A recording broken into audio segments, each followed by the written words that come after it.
কুয়েতে বাংলাদেশ দূতাবাসের সেবামূলক কাজের স্বচ্ছতা ও জবাবদিহি নিশ্চিত এবং সেবার মান বৃদ্ধির লক্ষ্যে গণশুনানির সিদ্ধান্ত নেওয়া হয়েছে।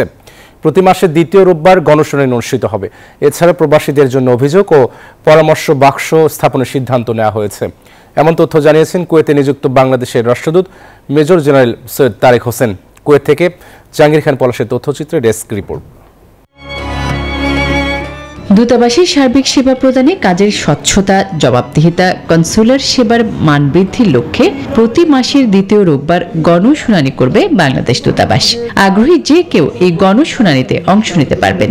গণশুনানিতে উপস্থিত থাকবেন রাষ্ট্রদূত। এনজিওর কিস্তি প্রথমবার বিকাশ পেমেন্ট করলেই 20 টাকা ইনস্ট্যান্ট ক্যাশব্যাক। আমরা এখানে গণশুনানির আয়োজন করছি প্রতি মাসের দ্বিতীয় রোববার দিনে। যারা এখানে বিভিন্ন কনসুলার সেবার জন্য আসেন তাদের কাছ থেকে তাদের মতামত, যদি তাদের কোনো অভিযোগ থাকে, তাদের কোনো সুপারিশ থাকে, সেগুলো আমরা গ্রহণ করব এবং সে অনুযায়ী আমাদের কনসুলার সেবার মানটা আরও উন্নত করার জন্য আমরা চেষ্টা চালিয়ে যাচ্ছি। এই গণশুনানিতে দূতাবাসের অভিযোগ বক্স রাখা হবে। সেখানে প্রবাসীরা তাদের সমস্যার কথা জানাতে পারবেন প্রবাসীদের কল্যাণে পরামর্শ দিতেও। এখানেই শেষ নয়, কুয়েতের কেন্দ্রীয় কারাগার পরিদর্শনের পাশাপাশি আইনি সহায়তাও দেবে দূতাবাস। এই ধারা অব্যাহত থাকবে বলে জানান কুয়েতে নিযুক্ত বাংলাদেশের রাষ্ট্রদূত major general Syed Tareq Hossain.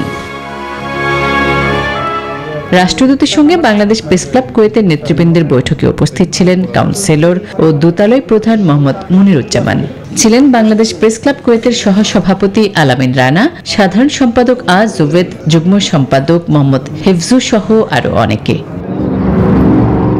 Desk report, news 24।